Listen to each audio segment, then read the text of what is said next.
Hello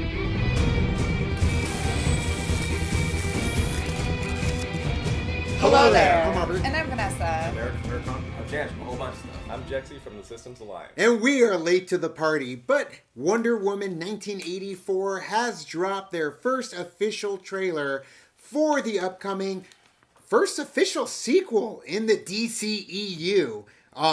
Granted, yeah, Batman vs. Superman was kind of a sequel to Man of Steel, not really, but this is like the first official number 2 coming out for one of their characters, and I'm excited for it. Yes, I'm looking forward to seeing what they're going to do with this one. It's probably going to be a whole lot of 80s nostalgia going into it. So that will be interesting. Very vibrant colors happening. I'm excited to see her go up against some characters that we've never really seen on screen before. So that should be exciting. Yeah, they have good traction because I think the first Wonder Woman film was the first film in the DCEU that I genuinely appreciated and enjoyed. So they have a lot of momentum going into this one, and Jexy said before, it's gonna make $1 billion. I think that's a safe bet. Not to mention the fact that you have so many new elements like Kristen Wiig playing a comic villain, which I never would have picked, but it could be interesting. She's a really good actress. Pedro Pascal, who is one of my favorite up-and-coming actors on Game of Thrones, on Mandalorian right now, and yeah, I'm excited to see what this one's gonna look like. I'm really looking forward to seeing what they do with the characters.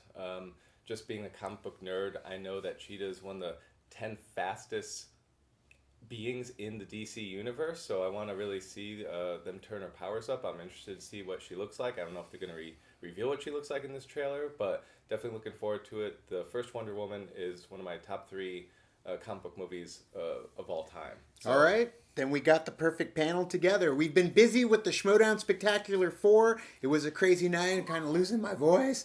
But let's take a look at the first official trailer for Wonder Woman 1984 now. My life hasn't been what you probably think it has. We all have our struggles. You ever rage? Have you ever been in love? A long, long time ago.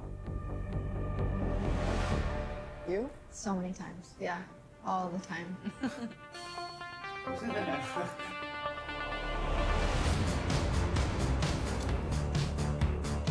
know when you do. Welcome to the future. Starport Mall. But it can be better. Balls and neon. All you need is to want it. Yeah. I know.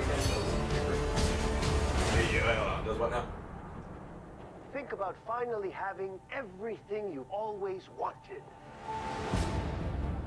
I can save today, but you can save the world. Steve.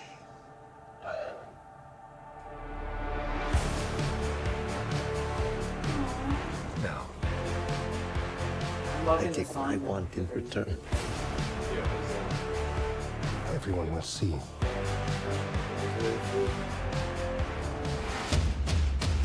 Grand. Shoot someone with your own bullet.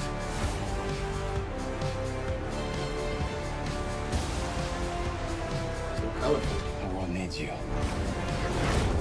Woo! You know what you need to do. There we go. Yeah.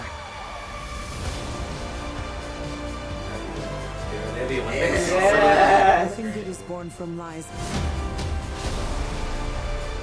Greatness is not what you think.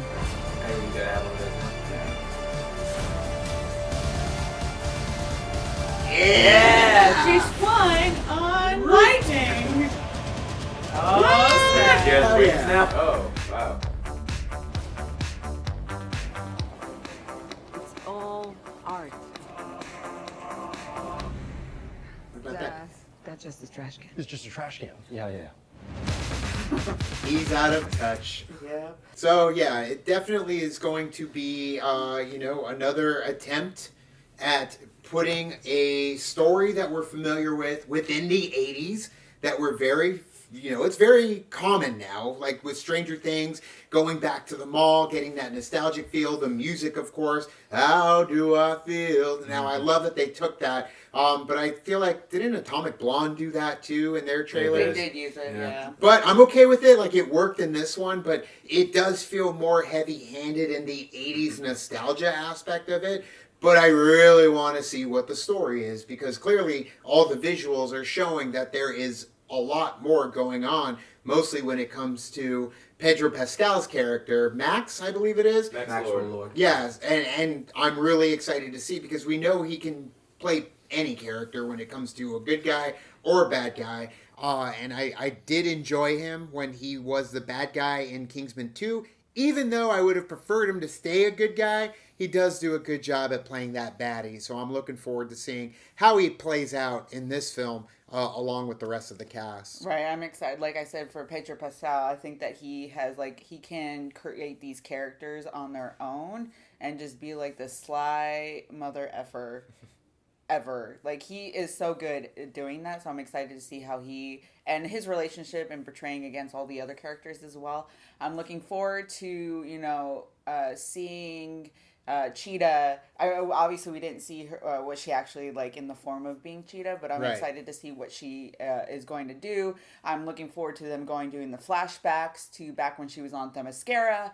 And then it being kind of bringing it back, like she's using the abilities that they go from the flashbacks, and then she uses that. She's like, I remember how to do that now. Kind of like Jedi Fallen Order, Basically, where it's like, yeah. I learned a new trick, and it was from my childhood when I did this. So. Basically. Achievement unlocked. Yeah. Yeah.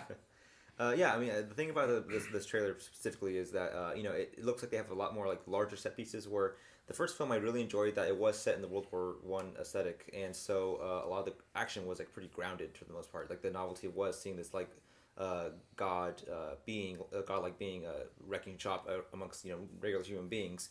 So I we don't really see the end result of a lot of the action in this trailer. Right. But we do see the huge money shot of her swinging on lightning, which looks cool in the concept. I just hope they find a way to balance it out so it's not like the over the top necessarily BVS doomsday spectacle that we got, because that stuff can get a little heavy-handed, out of hand sometimes. The title of this one should just be Wonder Woman. She can swing on lightning now, and that's cool. But I mean, from a visual standpoint, it looks like a lot of DC movies. It looks very visually interesting, because I'm not the biggest fan of the movie. At least it looks really cool. Yeah. And I think this is followed in suit. I'm very curious to know what the actual plot of this movie is. I want to know how to see Trevor's back.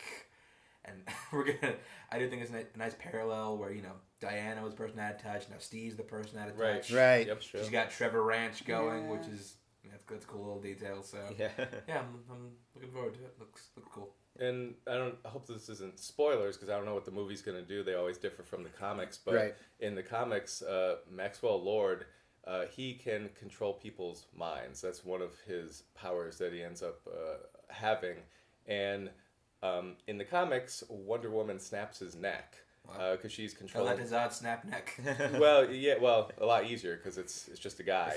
But she takes control, or Maxwell takes control of Superman, and makes Superman think he's fighting Doomsday when he's actually attacking Wonder Woman, and so she ends up getting away just enough to end up snapping his neck. So I wonder if we might see another neck snap. That's very similar to how Jessica Jones ended. Yeah. So maybe they'll sidestep that.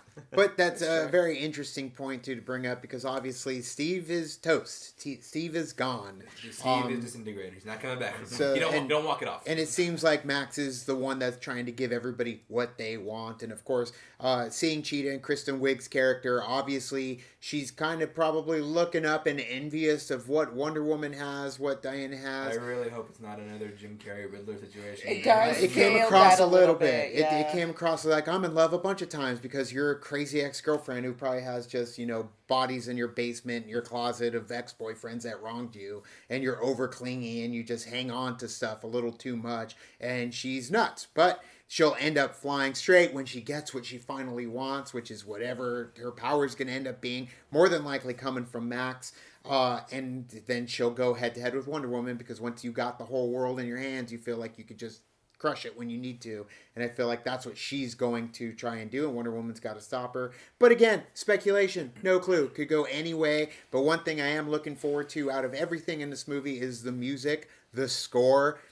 We did hear that Hans Zimmer is coming in to score Not going to score Wonder any Woman. superhero movies. That's so he said, Also but Hans Zimmer. you know what? I think he realized, like, when you go to those live shows that Hans Zimmer and his concert and his group put on, it's a rock show when it comes down to hitting up Batman, Wonder Woman, Superman. It is definitely something that I think he understands is a nice little feather in his cap when it comes to his legacy that he's leading. And I think that going back to the superhero films and coming in on Wonder Woman, even though I really like the first score, having him come in, I mean, he does great when he kind of takes over. I really enjoyed the Amazing Spider-Man 2 score too, even though it was James Horner. That was a completely different situation, why we lost James, but having him come in, I think it would be a nice addition to the story because it's freaking Hans Zimmer. Yeah. He's already been there. He's done it. Him and Junkie XL have killed it. Yeah, and he's very familiar with the DC universe. I mean, he's has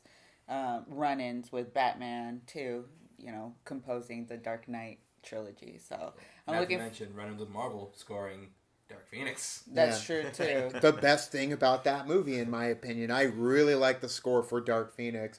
So Hans Zimmer, he definitely can kill it, whether the movie's good or not. Hans Zimmer is one thing I'm looking forward to in the Wonder Woman 1984 trailer. So looking forward to this movie. Thank you guys for watching our reaction. Thank you to System Alliance. Thank you to Chance Ellison. Thank you to Eric from Nerd Chronic. Guys, if you want to find their stuff, it's down in the description of this video. You can also like and subscribe. And do the thing on our Facebook, Twitter, Tumblr, Instagram. Start up. All the social networking gin joints, you know where they are. Kick into the party, fuel the party. Keep the party going on our Patreon. Gets you the full episode watch-alongs for The Mandalorian, as well as Vanessa going through Supernatural. Chance, where can everybody find you? Find me Twitter, Instagram, ChanceWars_91. Check out my podcast, Enjoys by Chance, which I review movies on. Check out my PWCA podcast, where it's all things for all the time.